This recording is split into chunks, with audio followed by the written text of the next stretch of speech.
प्यारे बच्चों, आज हम आपको वृत्त का एक्सरसाइज 10.1 प्रश्नावली को पढ़ाएंगे। इसके पीछे जो हम आपको 2 प्रमेय पढ़ाए उसको ज़रा ध्यान से सुनिएगा। हम आपको एक प्रमेय पढ़ाए कि पहला जो प्रमेय था, किसी वृत्त की स्पर्श रेखा के स्पर्श बिंदु से खींची गई त्रिज्या स्पर्श रेखा पर लंब होती है। दूसरा हम आपको पढ़ाए वृत्त के किसी बाह्य बिंदु से यदि उस वृत्त पर 2 स्पर्श रेखाएं खींचें तो उनकी लंबाइयां बराबर होती हैं। ये 2 प्रमेय का सत्यापन भी हमने किया, आपने देखा बोर्ड पर पिछले वीडियो में।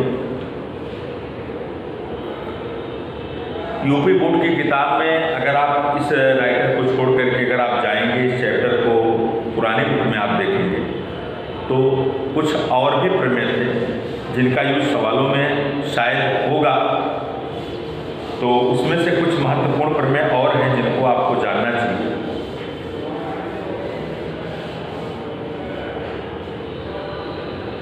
उसमें से एक प्रमेय है, उसका स्टेटमेंट जरा सुनिएगा।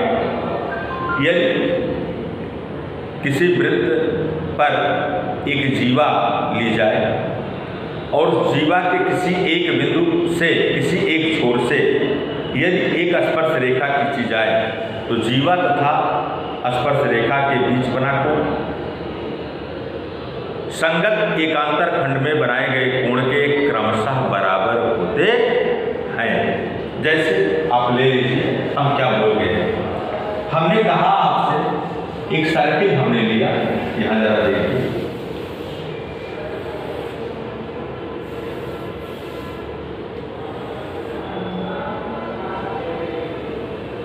ये देखिए एक वृत्त हमने यहां पर खींच लिया, इसका सेंटर आपका O, इस पर हमने एक जीवा खींच लिया, यहां देखिए, इसका नाम दे दिया, कुछ भी नाम आप दे दीजिए,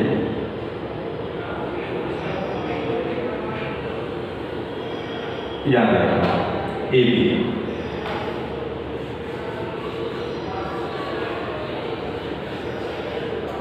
यहां से हमने नाम दे दिया AB। कह क्या रहा है, वृत्त की जीवा के एक छोर से किसी वृत्त की जीवा के एक छोर से यदि आप एक स्पर्श रेखा खींचे,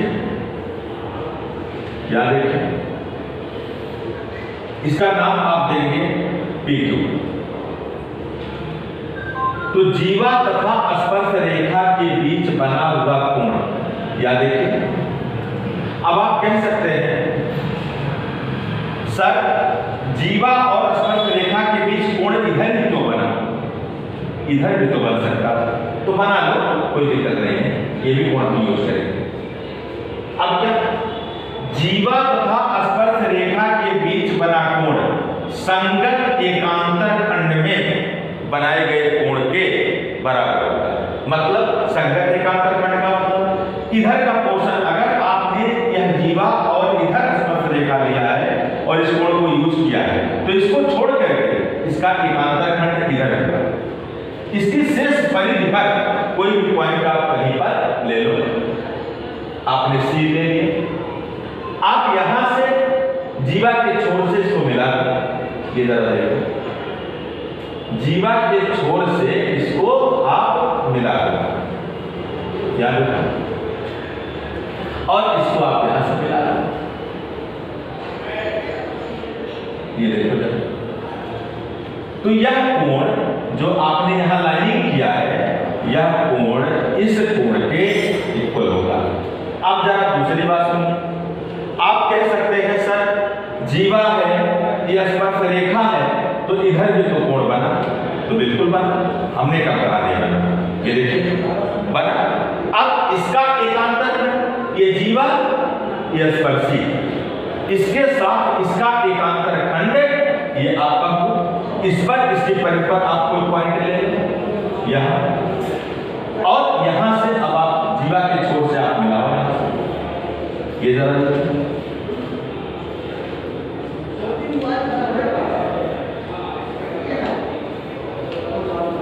ये आप मिला दो, ये आपका जो एंगल है, ये एंगल इस एंगल के इक्वल होगा, ये एंगल इस एंगल के इक्वल होगा।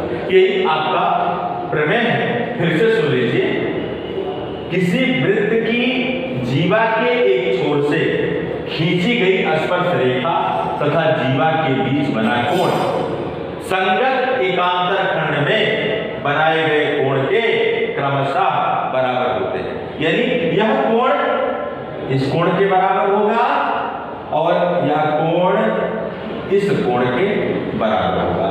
और ये जो प्रमेय हम बोले हैं, आप 9th में पढ़े हैं एक प्रमेय, एक ही वृत्तखंड के कोण बराबर होते हैं। तो वहां आप लिखते हैं एक ही वृत्तखंड के कोण, कौन सा फिगर? ये फिगर आपको याद है, ये देखिए, ये आपने यहां से खींच लिया, ये देखिए, आप कहेंगे कि ये कोण इस कोण के बराबर, तो आप कहते हैं एक ही वृत्तखंड के कोण। लेकिन आप इसको एक ही वृत्तखंड के कोण नहीं कहेंगे, आप यहां इसको, अगर यह प्रमेय यूज कहीं होता है तो आप इस प्रमेय को शॉर्ट रूप में लिखेंगे एकांतर वृत्त खंड के कोण। ध्यान दीजिएगा, इसको आप कहेंगे एकांतर वृत्त खंड के कोण, ये आप कहेंगे यहां से। तो बात को सुनिए ध्यान से।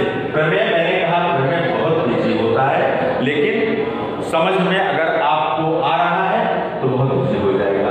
आप ये कहीं रट करके हम रचना का क्वेश्चन कर लें, ज्योमेट्री का कोई प्रमेय सिद्ध कर लें, असंभव है, नहीं कर सकते। आपको यहाँ पर ध्यान देना पड़ेगा। एक प्रमेय और आप देखिए, इसका भी हम यूज करेंगे। अब कहीं पर भी अगर हमने या कोण हमको देखिए, इसका यूज क्या है, जरा याद देखिए। जैसे यहाँ पर इसको हमने हटा दिया कुछ देर के लिए, यहाँ देखिए। अब ये कोण अगर आपने किसी ने आपसे यह कोण दे दिया 60 डिग्री, आपसे कह दिया B1Q का मान बताइए, तो आप तुरंत कह देंगे सर B1Q भी 60 डिग्री होगा। क्यों? एकांतर वृत्तखंड के कोण है ये। क्या एकांतर वृत्तखंड का कोण है? तब आप बोल दीजिए कि वृत्त की जीवा के एक, किसी वृत्त की एक जीवा के छोर से, जीवा के एक छोर से यदि कोई स्पर्श रेखा खींचें तो जीवा तथा स्पर्श रेखा के बीच बना कोण संगत एकांतर खंड में बनाए गए कोण के क्रमशः बराबर होते हैं। जैसे ये कोण इस कोण के बराबर आया, ऐसे आपको यहाँ पर हमने पॉइंट लेकर के यहाँ से मिलाया, यहाँ से मिलाया और बताया ये कोण इस कोण के बराबर होता है। ऐसे आप जरा और प्रमेय देखिए।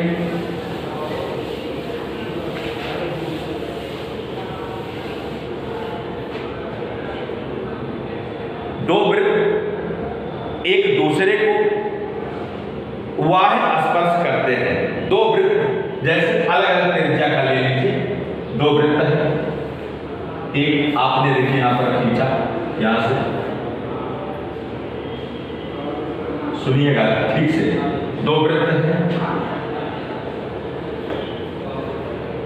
अलग अलग त्रिज्या के किसी बिंदु पर स्पर्श करते हैं। यहाँ एक पॉइंट है, यहाँ एक पॉइंट है, O डैश। एक की त्रिज्या C, केंद्र O, त्रिज्या R, और दूसरे वृत्त की त्रिज्या केंद्र O डैश, त्रिज्या S। तो एक दूसरे को बिंदु P पर स्पर्श करते हैं, तो इनके केंद्रों के बीच की दूरी, ध्यान देंगे, इनके ये मान लें बिंदु P पर स्पर्श करते हैं, तो एक की त्रिज्या R, दूसरे की त्रिज्या S, तो इनके केंद्रों के बीच की दूरी O डैश बराबर R प्लस S। ये आपको याद रखना चाहिए। अगर दो वृत्त हैं एक दूसरे को किसी वाले बिंदु पर स्पर्श करते हैं, तो इनके केंद्रों के बीच की दूरी त्रिज्याओं के योग के बराबर होता है। और अगर दो वृत्त एक दूसरे को अंतः स्पर्श करते हैं, यहां देखिए, ये आपने लिए, ये देखिए,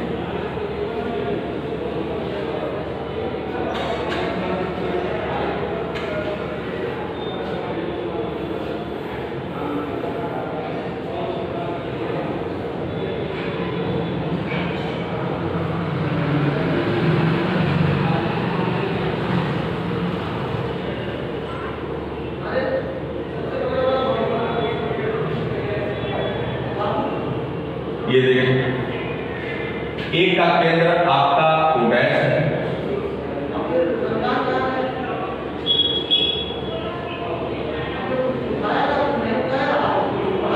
और दूसरे का केंद्र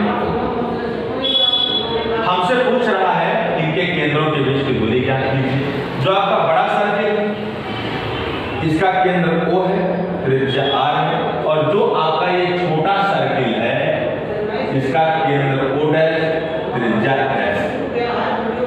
शर्त है R is greater than S।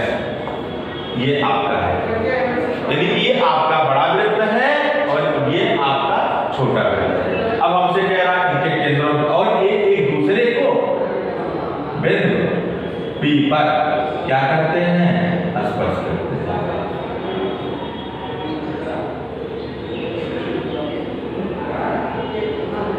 ये देखिए, बिंदु P पर स्पर्श करते हैं, तो यहां से हमने इसको खींच लिया। ये देखिए, अब इनके केंद्रों के बीच की दूरी O डैश, यहाँ से एक त्रिज्या आपकी, ये देखिए यहां से लेकर के यहां तक कितनी है, R, और ये आपकी त्रिज्या कितनी है, तो इनके केंद्रों के बीच की दूरी O डैश क्या होगी, ये दूरी कितनी होगी, पूरे में से आप इतना घटा दीजिए, R माइनस S। ये आपको याद रखना चाहिए। अगर दो वृत्त एक दूसरे को किसी बाह्य बिंदु पर स्पर्श करते हैं तो इनके केंद्रों अंतः स्पर्श करते हैं, तो इनके केंद्रों के बीच की दूरी त्रिज्याओं के अंतर के बराबर होगा। और भी आप देखिए, कुछ सुनिए और जानिए इसको।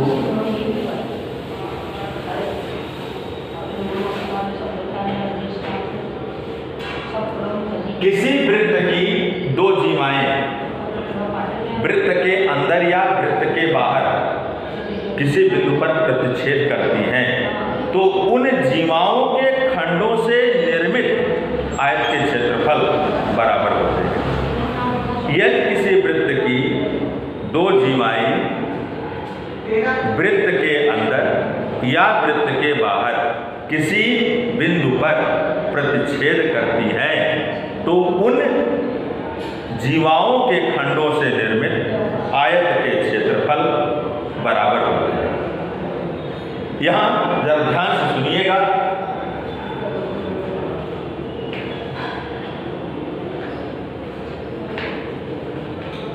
क्या है, जैसे ये आपने लिया, या देखिए एक सर्किल आपने खींच लिया।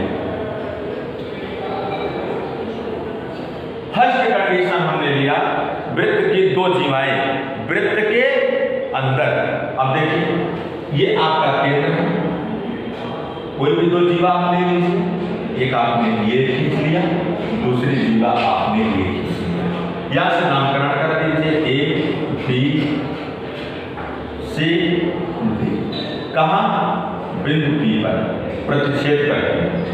यदि किसी वृत्त की दो जीवाएं वृत्त के अंदर किसी बिंदु पर प्रतिच्छेद करती, तो उन जीवाओं के खंडों से दो खंड बने, PA into PB is equal to PC into PD। मैंने क्या कहा, किसी वृत्त की दो जीवाएं वृत्त के अंदर किसी बिंदु पर प्रतिच्छेद करती हो, तो उन जीवाओं के खंडों से निर्मित आयत के क्षेत्रफल समान होते हैं। यानी हमको दिखाना क्या है, PA into PB is equal to PC into PD।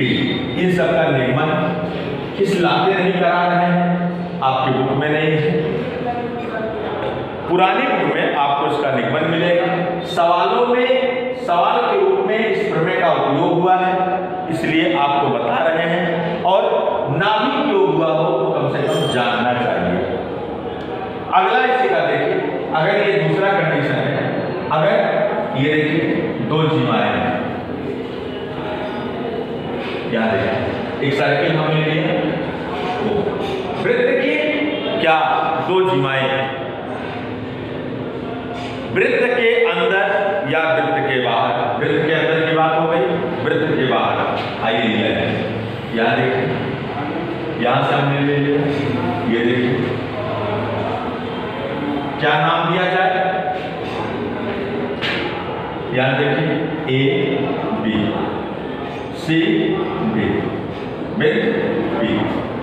वृत्त की दो सीमाएं वृत्त के बाहर किसी बिंदु पर प्रतिच्छेद करती हो तो उन जीवाओं के खंडों से, कौन कौन सा खंड, यहाँ देखिए पी ए पूरी दूरी, यहाँ ये खंड एक हुआ और एक खंड आपका ये। ध्यान दीजिएगा, ना कि लड़के क्या करते हैं, गलत करते हैं। कैसे, A B into P B, नहीं, पूरी दूरी P A into P B is equal to, यहाँ देखिए P C into P D. ये देखिए साहब, ये आपका दो, तो यहां से P A into P B is equal to P C into P D, ये वही है। यदि किसी वृत्त की दो सीमाएं वृत्त के अंदर या वृत्त के बाहर किसी बिंदु पर प्रतिच्छेद करती हो तो उन जीवाओं के खंडों से निर्मित आयत के क्षेत्रफल बराबर होते हैं। एक प्रमेय और देख लीजिए, बहुत महत्वपूर्ण प्रमेय है, याद रखिए। यदि किसी वृत्त पर एक स्पर्श रेखा खींचे तथा उसी वृत्त पर एक छेदक रेखा खींची जाए, याद रखिए, ये देखिए आप,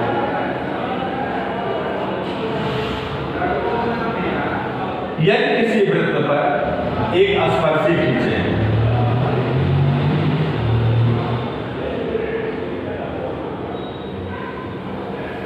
याद रखिए,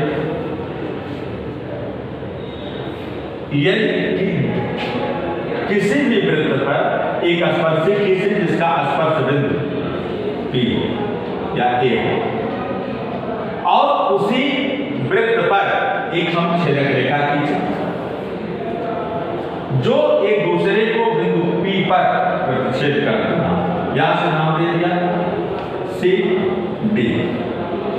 तो स्पर्श रेखा की लंबाई का वर्ग यानी PA का स्क्वायर बराबर PD इंटू PC, ये आपको मालूम होना चाहिए। PA का स्क्वायर बराबर PC इंटू PD, ये आपका एक थ्योरम है।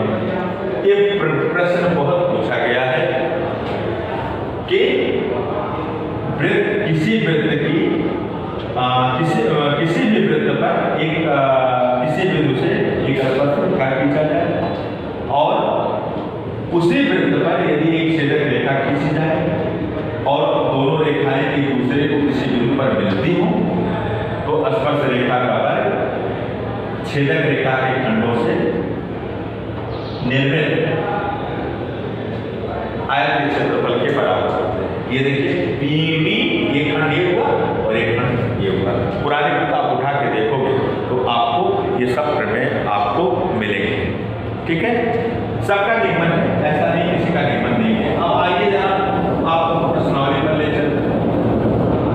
देखिए पहला क्वेश्चन आपसे कह रहा है 10.1, क्वेश्चन नंबर 1, यानी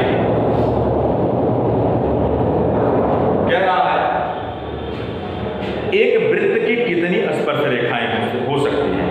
तो आप जानते हैं, आप ये जरा हमको बताइए, वृत्त की जब परिभाषा आपने पढ़ा तो आपने देखा किसी एक निश्चित बिंदु से, किसी समतल पर एक निश्चित बिंदु से एक निश्चित दूरी जो आप लेते हैं उसके चारों तरफ अनंत बिंदुओं को मिलाने से, उसके चारों तरफ असंख्य बिंदुओं को मिलाने से जो भी आकृति बनती है उसे आप क्या कहते हैं, सर्किल कहते हैं। तो इसका मतलब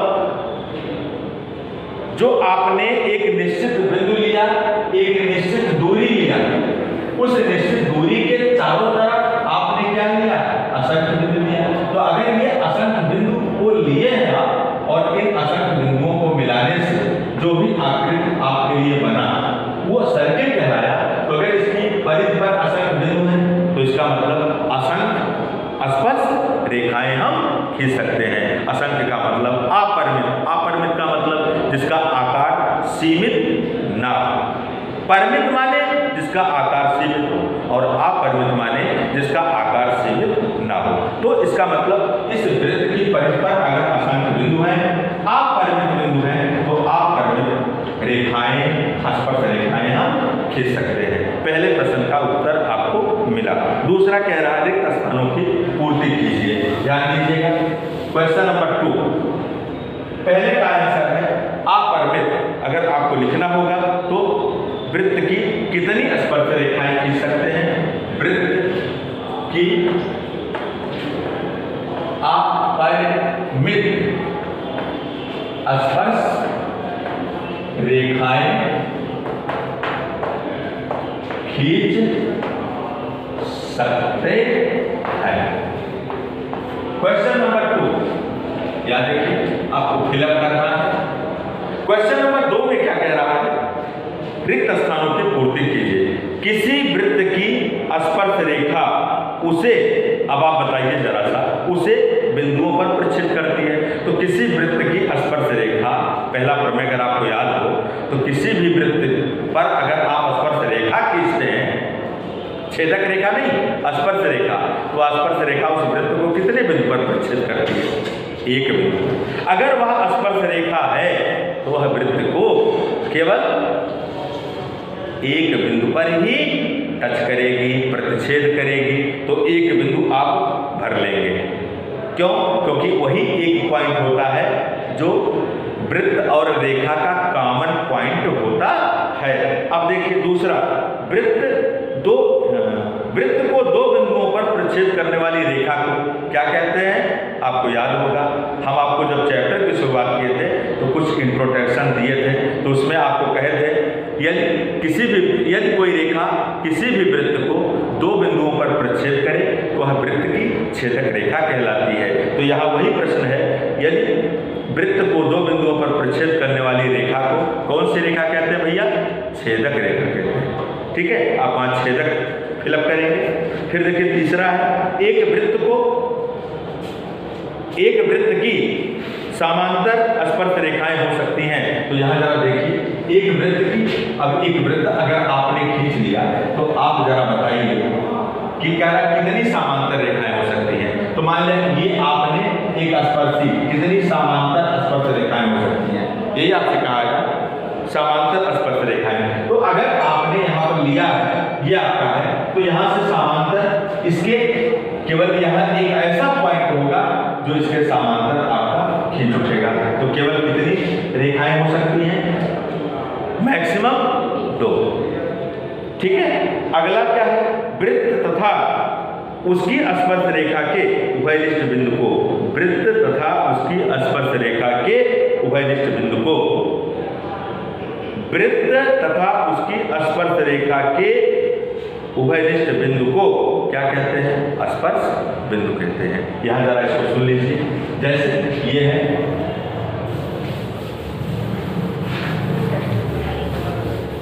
यहां जरा देखिए, यह आपने एक सर्किल खींच लिया, देखिए अब आपको स्पर्शी खींचना है।